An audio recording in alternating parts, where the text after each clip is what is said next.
বিয়ের পর প্রথমে যেতে দেয় না স্বামী, আর পরে যখন যেতে দেয় তখন বাবার বাড়িটাই আর নিজের থাকে না। বিয়ের পর প্রথম প্রথম বাবার বাড়ি যেতে খুব মন চাইতো,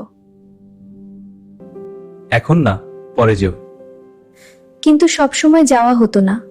কখনো সময়ের অজুহাত, কখনো সংসারের ব্যস্ততা। ভাইয়ের বাড়ি আসিস একদিন।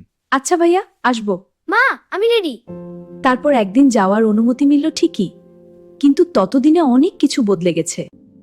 যে বাড়িটা একদিন নিজের ছিল, সেটা এখন ভাই আর ভাবির বাড়ি। নিজের ঘরটাও যেন অতিথির মতো লাগে। মা, কোচিং আছে, আগামীকাল থেকে পরীক্ষা। মামা বাড়ি যেতে হবে না। তারপর নিজের সন্তানদের পড়াশোনা, সংসারের দায়িত্ব না, সব মিলিয়ে আর যাওয়াটাই হয়ে ওঠে না। মেয়েরা কখনো বাবার বাড়ি ভুলে যায় না, শুধু সময় একদিন তাদের অতিথি বানিয়ে দেয়।